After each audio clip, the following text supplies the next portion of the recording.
Happy Wednesday, everyone. We are just under 12 minutes away from State of the Game 158 on the, what is it today?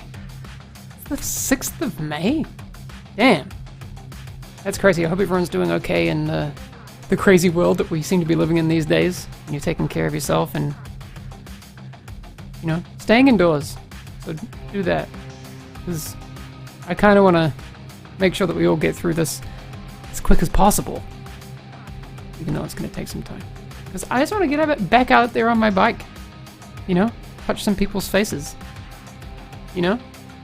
Not at the same time. Cheshire, you stay indoors anyways? Yeah. Me too. Hi from Japan. Hi. Konnichiwa. We're living in the division. It is oddly familiar. Which is tricky to deal with. I'll get Mackenzie and Chris on the line soon. We'll do a test to make sure they're being heard and everything's good, but I think everything's cool. It's nice to virtually hang out with all of you. I miss you.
Hey, Chris, Mackenzie, you there?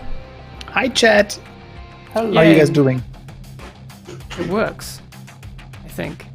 I'll adjust a couple of things as we get closer to the episode. Are you guys not enjoying, are you surviving staying inside?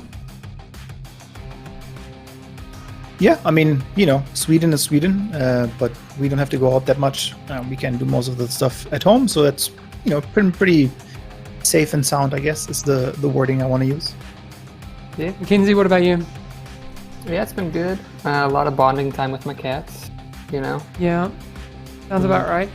It's crazy that, like, the weather in Sweden is so freaking good and has been for the past, like, few weeks. And, like, it's just... can't really enjoy it the way I want to. Yeah.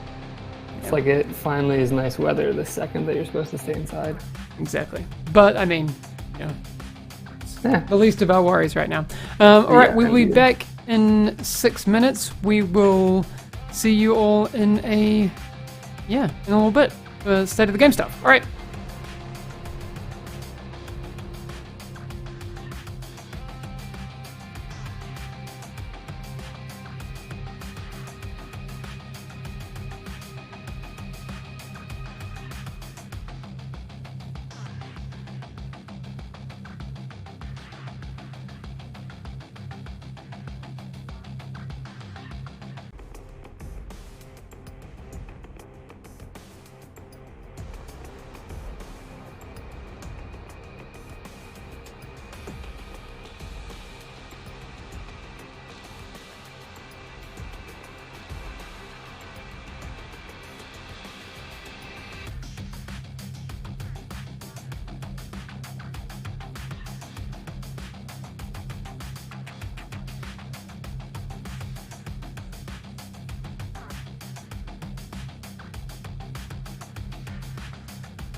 Okay.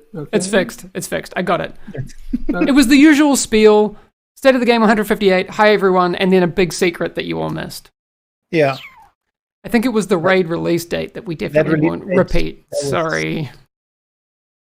Yeah. You said it once, never again. Yeah. Sorry that you feels bad. Yeah, sorry about that. It's my working from home setup, throwing us for a loop again. But Chris and Mackenzie, we got you here now. Good. And Glad you to might be have to go back and like reverse engineer some lip reading and stuff for the raid release date. Just kidding. Like someone's going to take that seriously. Don't waste your time. No, we'll not today. We'll give you that raid release date when it's ready. We will give you the raid release date once we're ready. We're doing tests right now internally. So once we're closer to the release date, as I said last week, like we want to give you a heads up for sure. So there's no need to be worried. Like even if you miss state of the game, we will obviously post it everywhere else. Yeah, I accept full responsibility for technical issues during state of the game. I'm running this whole thing from home. Usually, there'll be someone else doing the buttons and everything. It's my bad. Sorry about it. Okay, so there was a maintenance yesterday. There have been more spawn points added for reinforcements during Warhound convoy activities. This will make the activity more in line with other open world activities in terms of completion time. Everyone knows what that means. Fixed an issue making it possible to kill Kajika in the Pathway Park main mission before the final encounter, so that shouldn't happen anymore. On that point, let me just interject because we've seen some reports that there's now like a second Kajika that shows up and he's invulnerable. While we don't know if it's connected to the fix, obviously we'll look into this. We had reports of this last week already, so we don't know if it's just more present now or if it's something that has been exacerbated by the fix, but we're looking into it. Cool.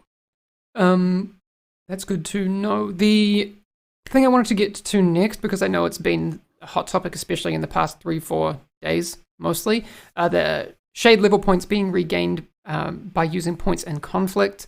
Thanks to everyone who sent videos of that. You know who you are. We are deploying a fix for this during tomorrow's maintenance. Yes, Chris? So yeah, correct. So if you don't know what's happening, we've seen reports of players being able to spend more shade points than they should actually have. The way I'm not going to go into the details about that, but we have a fix ready. There will be a very short maintenance tomorrow. We don't know the timing yet. We'll be announcing this later today, I hope. We had some issues internally getting the builds ready, but what will happen is if you were a player that used that bug, you'll basically get your points just reset to where you should be. That means you don't have any more points than you should have. And then the only thing that you will have to do is you have to re-spend the points that you have. So if you, for example, were at like shade level 200 and you gained like 10 more points than you should have, tomorrow your points will be at 200 and you will have to re-spend them again into the categories. If you didn't do anything, if you didn't participate in conflict and use that situation, then you don't have to do anything. If you did it accidentally, no worries. We understand that this is a bug that could happen to you if you were just playing conflict and were doing the shade level points, during the PvP mode. So there's no punitive actions, no punitive account actions, no suspensions, no something like that. We're just going to reset the system for those that have had more points than they should have. Yep. Okay. Good to know. I think that's pretty clear. If anyone has any more questions, please let us know. But I'm pretty sure that's clear as, what do they say in Sweden? Sausage water. Yeah. We'll also post on I think a forum post will go live rather soon, just explaining that. In case, if you log in tomorrow and your points are back to, 0 in all the categories, but you have all the points that you earned, it might be a bit confusing. So again, if you see anybody, that is just normal if you had that bug happen to you. Okay, cool. Good to know.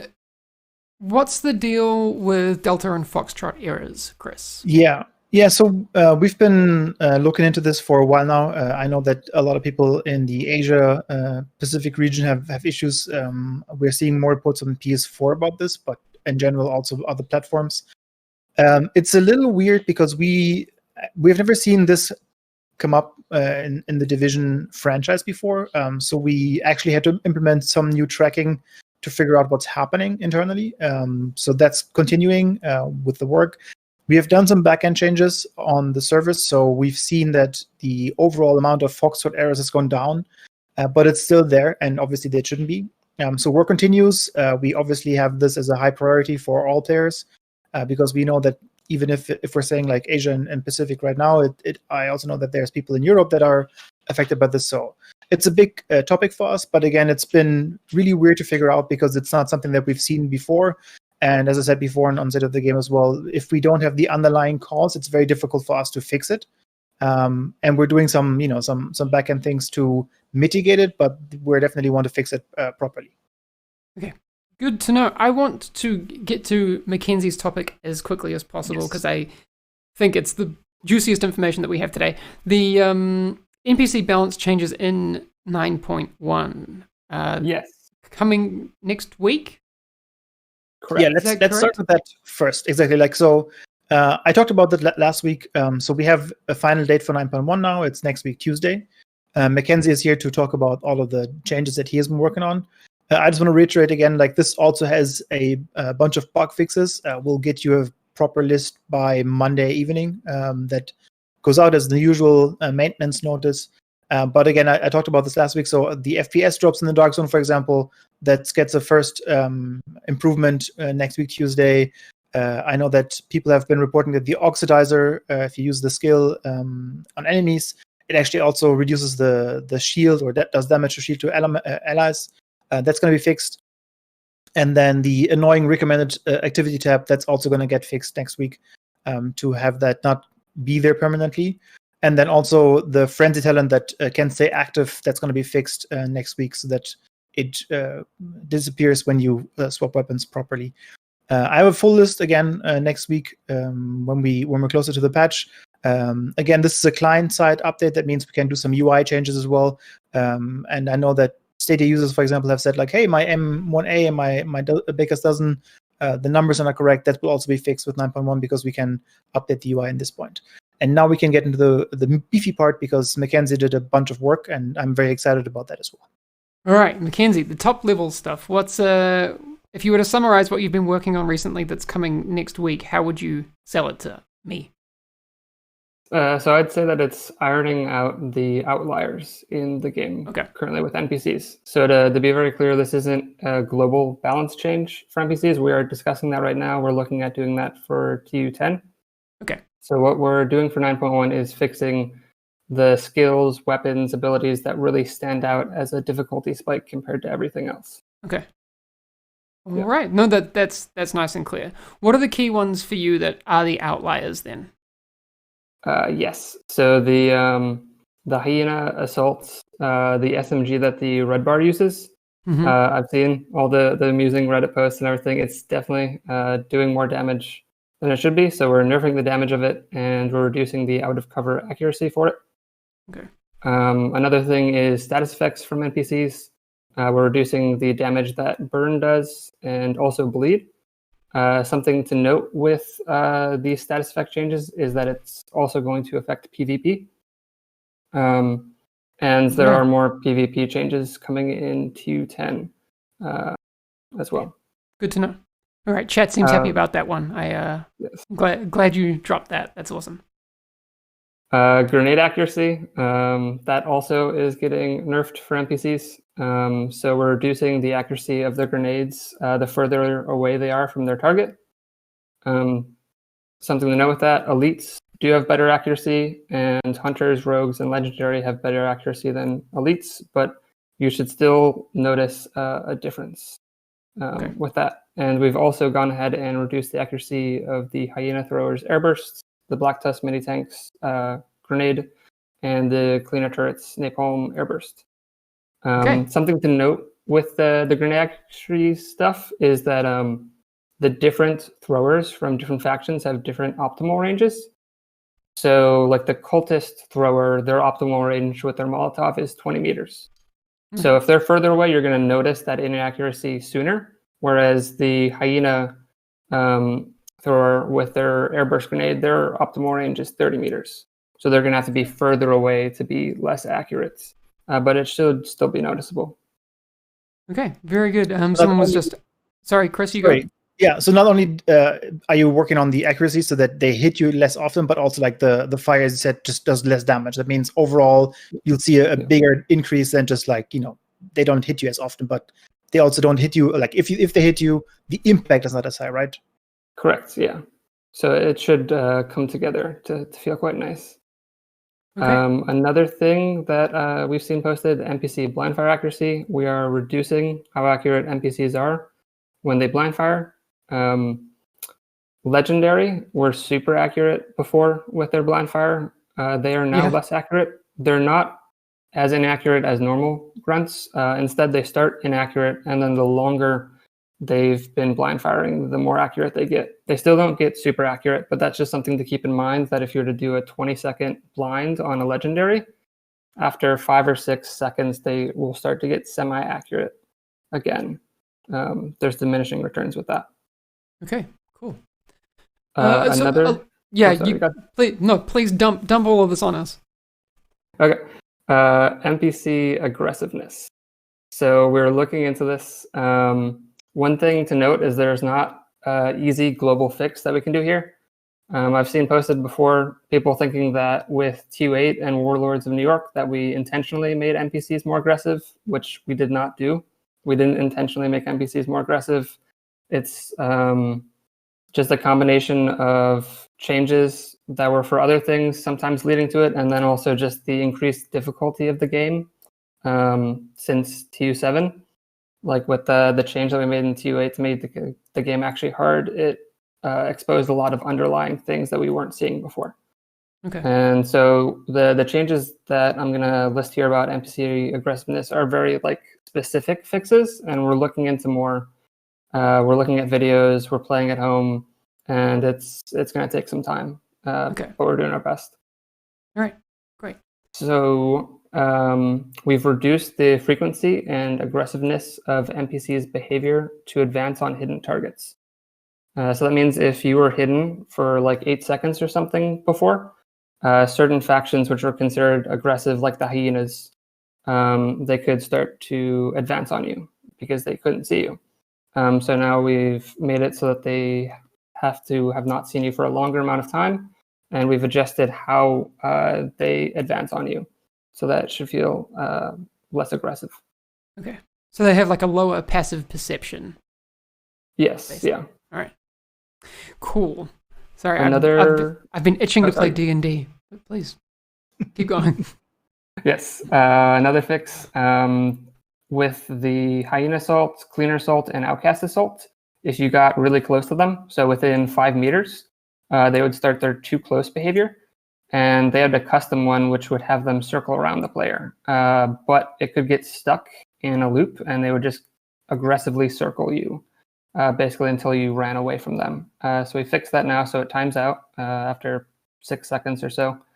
So that should be pretty noticeable as well, that if you get too close to them, they will actually start to back away.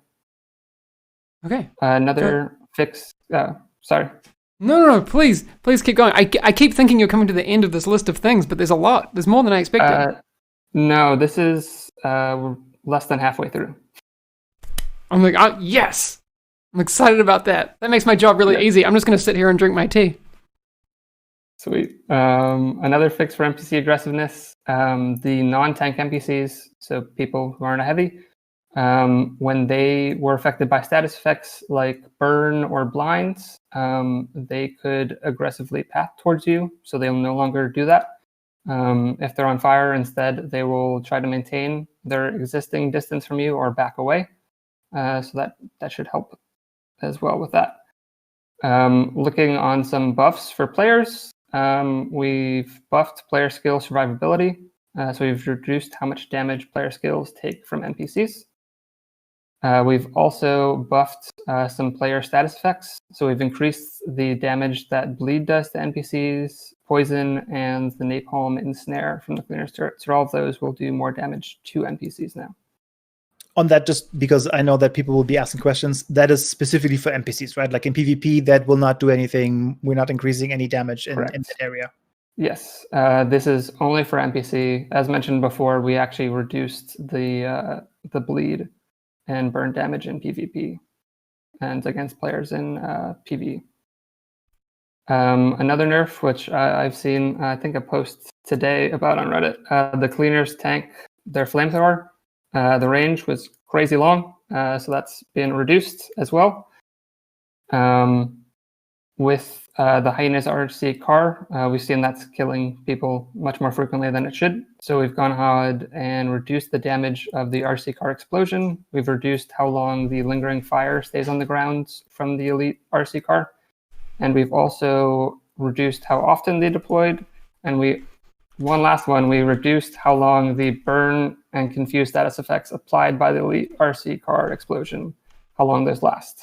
So hopefully feels a lot better to fight against the RC cars now. Similar kind of NPC skill, balancing the Black Tusk suicide drones. We've reduced the damage of their explosion, and we've reduced how often they can be deployed. The Black Tusk support station, we've continuing to make changes to that. The support station will no longer heal mechanical NPCs. So it won't heal big dogs, mini tanks, etc. It also will no longer heal destructible props. So there's objects in the game that you have to destroy, like doors and stuff. It was healing those, which was totally not intended. And we've updated the legendary version of the support station to have these the checks for the LOS and the healing caps and stuff that we added into 9, because it had missed those. Damn, dude, you've been busy. Yes, I have. And we got a few more things. Cool. We buffed in-cover blind fire for players. And so what that means is we've reduced the size of the player's hitbox against NPCs when they are in cover and blind firing. And so what that means is it should feel less risky for players to blind fire at NPCs from cover. So we've not only nerfed NPC blind fire, but we've buffed your own. So that should be good. And again, I'm just like pointing out these things. As you say, like the hitbox adjustment, that's again only in PvE. So if you're playing PvP, there will be no adjustment. It will be the same. If players blind fire at you, you will have the same chance to hit them as you had before 9.1. Correct. Another fix that we did, armor kits that NPCs use will no longer completely heal them. We had done this fix on some bosses already in TU9, but we'd missed bounties and a few of the specific bosses. So that should make it feel a bit better when you're finding a bounty and they don't all of a sudden magically heal to 100%. Instead, they'll heal to like 80% and then 70 and 60 if they have more medkits, which they typically don't. To note there, hunters still heal completely, but that's because they're hunters. We've also adjusted status effects priorities for NPCs so that ensnare is more important than blind to burn. So what that basically means is that if an NPC is ensnared, they will not move now. Because we saw the videos of where if you ensnared an NPC, but if you blinded them first, they still ran around, which was not intended. Another fix, the NPCs could throw a firefly, which did an excessive amount of damage. I think we saw the video posted a couple of days ago, where like the boss threw out a firefly and it just one-shotted a player, which was definitely not intended. So that will no longer happen. And the last fix that we got for 9.1 NPC-wise is we lowered the likelihood of tank to rush your hives and turrets to stomp them. So it should make them not rush towards you aggressively for those. And that's all that I got. That's a lot. 9.1 already. Dude. Oh. I gotta say, I didn't expect as much in 9.1, and this is just as it pertains to NPC fixes. Chris, do you have any top-level information about other things that are being bundled in 9.1, or is this the focus? This is the focus, I think. Again, there's going to be a bunch of bug fixes as well, especially looking at talents and what we can bring in to fix those things. Like I know that Negotiator's Dilemma, for example, is an ongoing topic and things like that. So we're looking to bringing those before. I don't have the list ready yet, especially because some of the server side things, so that are not needed to be in the data part, are not done yet. So we are still continuing work on this. as I said, on Monday we'll have a full list. That also will include all of the NPC changes that Mackenzie just talked through. So if you missed some of them, they will be on the forums. I know that Joker will put them up on Reddit as well. So if you haven't gone, or if you just tuned in, you'll see the whole list that Mackenzie just posted. And I want to also say something that I saw in chat, like, oh, now it's going to be way too easy. That's not the goal of this. Like, as Mackenzie said, I just want to repeat this. There's other things that we can look at for TU10. And the cool thing about 9.1 and why I love that Mackenzie just put everything in there is if we look at 9.1 afterwards and your guys' feedback is like, okay, now it's good, then we also know that we don't necessarily have to twiddle around with the global settings. Yeah. And if you say, like, oh, now, like, I can run Legendary in 2 minutes, and we can also say, like, okay, maybe we can use some other dials and notches to fix it or to change it again, right? So TU10 is, again, the big one that we'll look at to make the most changes, but 9.1 is giving you a good, I think, look at the difficulty, right, Mackenzie, of, like, where we want this to be. Correct, yeah. So we're going to see how 9.1 goes next week, and we're already looking at TU10. What should we do globally to try to fix things? Cool. I think the first feeling that I get from all of this is that the adjustments that are being made go to address the things that aren't necessarily difficulty related first, but are more unfun things that just kind of make you have that experience that's just like, ugh, when you get one shot by an RC car, you're just like, well, okay. Yeah, that's correct. Yeah, it's the way I phrase it was kind of like it's more of bugs than necessarily balance. Like, of course, it's going to affect the balance of the game, but it's just things that are just outliers and weren't intended to be that way. And like, I think one thing that's really interesting since TU8 is that things that haven't changed since the base game, like a year ago, are all of a sudden really clear as outliers now. Mm-hmm. Like the RC cars, the Hyena SMG, like we hadn't buffed those or changed those in any way to make them better since the game launched. But now that the game is like actually hard compared to what it was in TU7, like those things really all of a sudden show up as like, this is way too good. And so we have to adjust those and try to bring it in line with other things. Yeah, understandable. So just to reiterate, this is coming next week, Tuesday, Chris? Yes, I've seen a bunch of questions in chat about that. That's cool. I mean, I think, I wasn't expecting as much from 9.1, to be honest. And that's, you undersold it, guys. You undersold it, so I'm excited. Very cool. I just want to, can we just stop the stream and put the patch out and play now? That'd be good. I'd be into that. Like we said before, and we've alluded to, TU10 is on the horizon. We'll talk more about that once we get through this, and we'll have more context about what that'll mean, and we want to share as much of that with you as we can when we get to it, but that's really cool. Have there been any questions in chat or anything that you want to address, Mackenzie? I mean, we'll have you around for a little bit longer, so if anything does pop up, just let us know. Yeah, I'll give it a look. Cool. Chris, while Mackenzie's having a look at that, I think it would be elegant for us to talk about the things that are happening in Season 1. Yeah. What's happening there right now? Yeah, so I've seen a couple of comments yesterday as well, yesterday. Yesterday was Tuesday. Every day is not the same. For the home league, so the home league continues. I've seen some people being confused why their progress has reset. So I'm just going to reiterate again. Home league is the current league. You have different challenges, speed runs and NPC challenges, and they reset in between the weeks. So it runs for 2 weeks. And the progress for the rank is continued. So if you had like 20 last week and you now do 40 this week, you'll get all of the rewards at level 60. So if you've seen your progress being reset, that is completely normal. And you just will get more rewards once you finish it. And as you can see in the video that Hamish put up, so that the Lady Liberty backpack trophy is there. The exotic cash that you can get is still there. And that will run until basically Monday night. Back 1 sec, sorry. There you go. Okay. I actually was finished with that. Like that will run until Monday night / Tuesday morning until we start the maintenance. So you have time to do that. Again, I've seen a lot of cool tips on the forums and on Reddit to do some of the NPC challenges rather quick. So if you're stuck with something, definitely check out what the community has been doing because they know best how to tackle these. And then yesterday, the new global event started.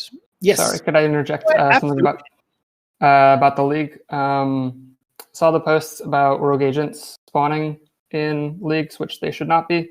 So I was we haven't put out the fix yet, but we were working on the fix today, and it's being reviewed. So that should be coming in Q10. So awesome. In Q10, rogue agents will no longer spawn in the league. Great. Cool.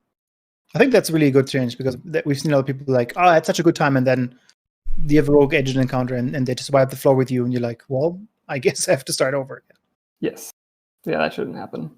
Yeah. On that note, I also saw actually, we can just move on because it's a global event thing. So global event reanimation reanimated, I think is the name, has started yesterday. We have some videos on that as well for the overview. Thank you for the segue. I will bring that up now. Cool. Yeah, so it's live now. It runs for a week. You can, as with the first global event, earn unique rewards in this. You can also run the global event at the same time as you do the league time runs, for example, if you feel that it makes you quicker. For reanimation itself, so it's a new enemy tech, and that allows basically hostile NPCs to respawn, reanimate after death. The good thing about reanimated enemies, they have a little bit less health, actually quite a significant less health, I think. So it's not as difficult to kill them again. But you can also just stop them from reanimating by giving them a headshot. And that's how you play this global event. And as you've seen in the video, there's a cool skull backpack trophy that you get for completing all of the challenges. What I've also seen people talk about, there's daily challenges that unlock. They're not locked to the days. So, for example, yesterday was the day 1 challenge. If you didn't do it yesterday, you can still do it today. And going forward, I think there's, again, 5. So you can do all of them whenever you want until, again, Tuesday morning morning for European time when we do the maintenance. But you can just do them whenever you want, all at the same time as well. Some of them might help if you do them at the same time. So there's no rush to doing them on the date that they are getting active. Okay. Very cool. I want to show the video where they explode. So if you haven't had a chance to play it yet, like myself, I haven't actually had a chance to jump in game yet, but I really want to because it looks like explosions, and I'm into corpse explosions. Gives me Diablo 2 Neolithic corpse explosion vibes, so I'm into it. Yeah, so that's a lot of fun to play. I was doing it last night on Lincoln. And playing that really solo cool. With all the different bosses and everything, that was pretty great. Yeah. Yeah. Gameplay was captured by George, by the way. So those suicides, that's George. His name dying or himself killing himself, then you can put it on Twitter. Yeah. Please comment George for his gameplay. Okay, what else do we have today, Chris? We have.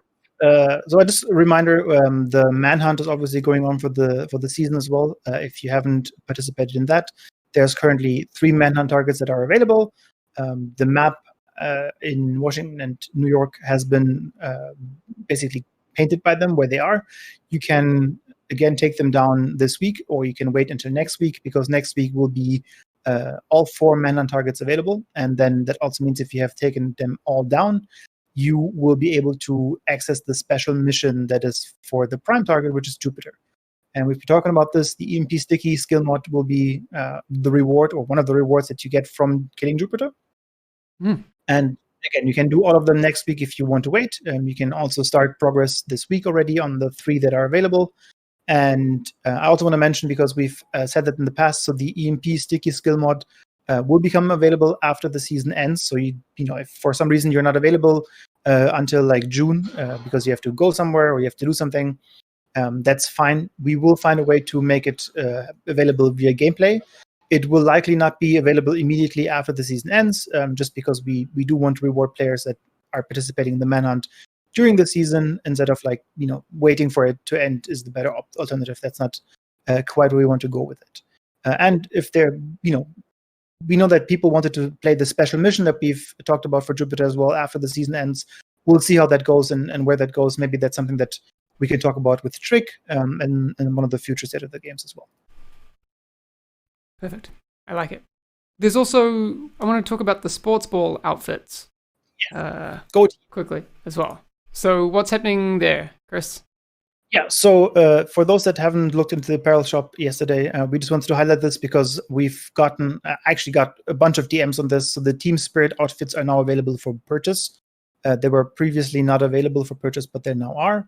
So you can get them in the shop for premium credits. And you can see the action shot here. And then we also have all 4 outfits, I think, next to each other. I can hear Hamish click, so that should be showing up on my feed as well. Again, we normally don't, talk about these too much, but I know that a lot of people were very interested in getting them, and you weren't able to get them in the in-game store for a while now. So now they're available. And the same goes for the tactical response outfit, which was a early purchase bonus if you pre-ordered Warlords of New York, that you can also now buy if you want. Cool. All right. Good to know. What else is going on, Chris? Is there anything else we need to get to? Or Mackenzie, were there any questions that you saw? Yeah, let's go. Exactly. Go with Mackenzie first if he has anything to add. Yeah. I saw a question about status effect duration for NPCs. We're not adjusting that quite yet. We've only changed the damage.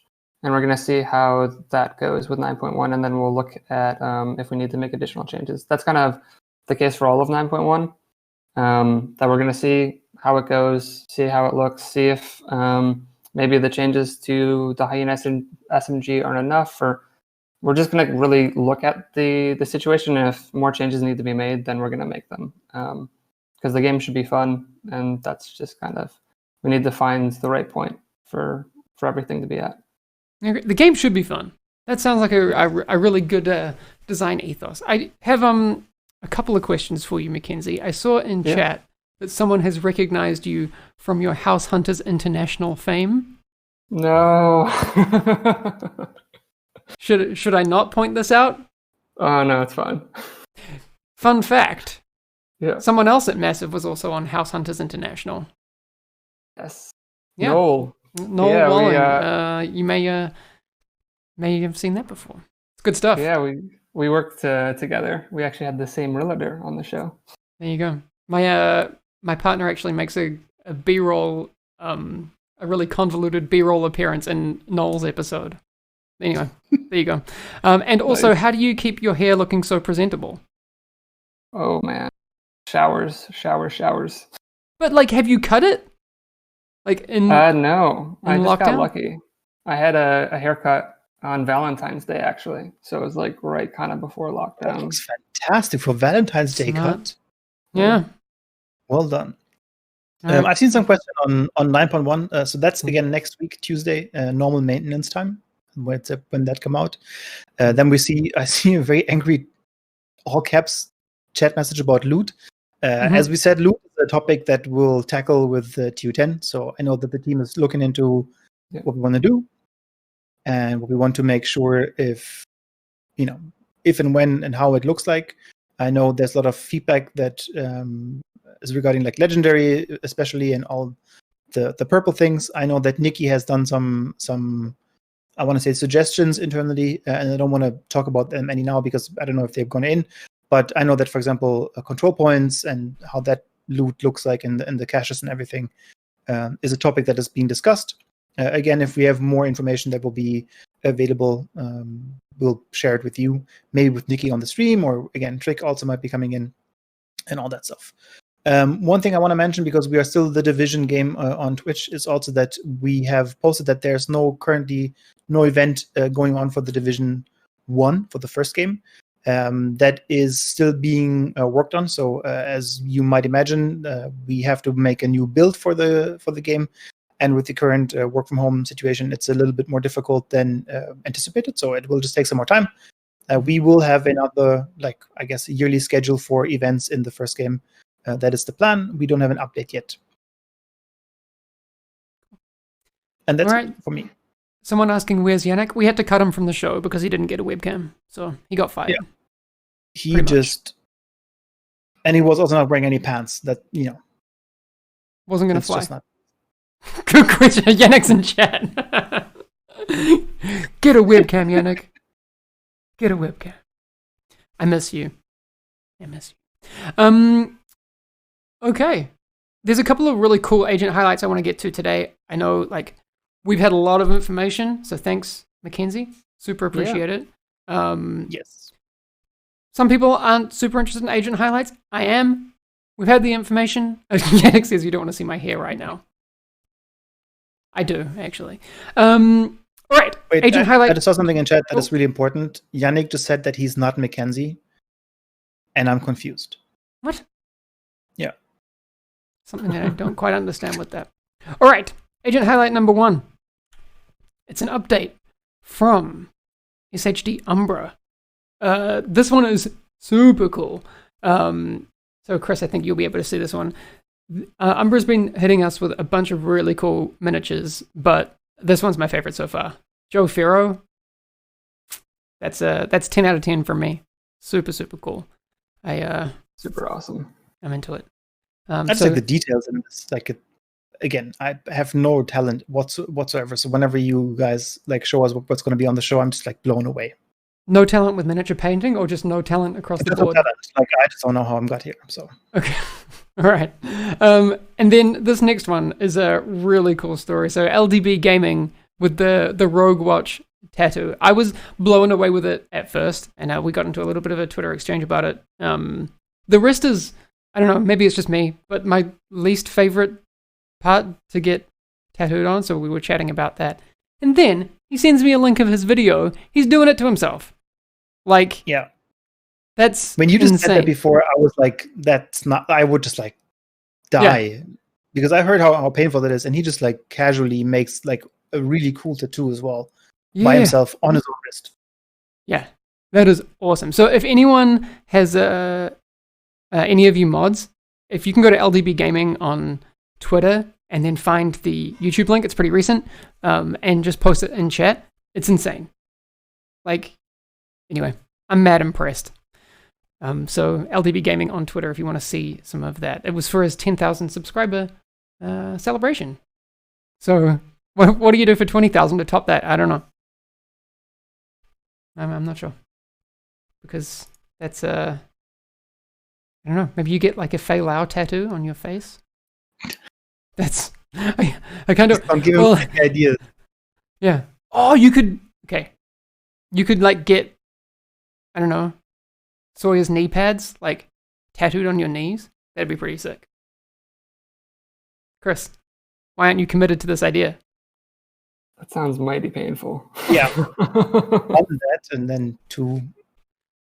I like, you know. Yeah. Okay. It looks good on you. I have to say that, but like, I don't think I'm the tattoo guy. So there's some great ones coming in from chat. Phoenix logo on the forehead. I like it. Imperial holster tattoo on thigh. I like that. Cleaner mask on face. Do it. Just commit. There's no problems with that idea. Yeah. Hunter masks on face. Just do it. Don't think twice. I guarantee it'll be just a 10 out of 10 idea. Okay.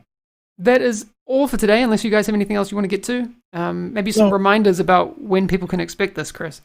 Exactly. So I see comments about raid and all that stuff. So again, we don't have a date yet. It's still Nordic Spring, which ends in June. We'll have more information as we get closer. It's been worked on. It's being tested right now. So we should be close. I've played it the past 2 weeks. It's awesome. The team at Annecy is doing great work. Yes, that's a very good shout out. Yeah, exactly. Like the guys from Annecy have been working on this. We're testing it now as well. There's no plans to delay it further, as I see here. Again, we are in a weird situation working from home. The testing is also weird and all that stuff. So like just us playing internal builds is difficult. So just keep that in mind. And then, as I said last week as well, we do believe that we dropped the ball a couple of times with the testing and the balance and all that stuff. So we've been pushing for a PTS. PTS means we need more time. Once we have that figured out of like how that goes and when we'll do this and if we'll do this, that will also just decide on how the rate will be published, right? So imagine if we do a PTS for a week or two, then we'll have to have some time to make the changes, based on the PTS, and then we will release. So that's the reality is that we just currently don't have a date for you yet, but it is not far away.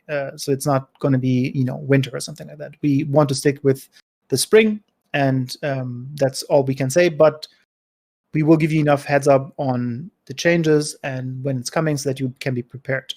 And that's all for now. But again, there's no need to be worried about a huge delay or anything like that. Awesome. Thanks, Mackenzie. Thanks, Chris, for joining today. Chris, I assume there'll be some patch notes up when? So yeah, patch notes for 9.1 will be Monday evening. The list for the NPC changes, because I saw Joker sneakily DM me on Discord here. I think that will go out with the UB News recap. So if you don't know, if you have friends that don't watch the stream, there's always a UB News recap after the show, a couple of hours later. That should have most of the changes in there as well. So you can find them there. And then again, full patch notes next week that will also include all of the bug fixes and changes that are coming with 9.1. All right. Fantastic. Thank you so much, guys. We'll be back again with another State of the Game next week, I assume. Yes. Right? All right. Cool. That is the plan. All right. We'll see you all again real soon. Keep an eyes out for all the patch notes and enjoy TU 9.1 on Tuesday. All right. Thanks again, guys, for joining. I'll catch you again real soon. Bye, everyone. Thank you very much. Bye. Bye.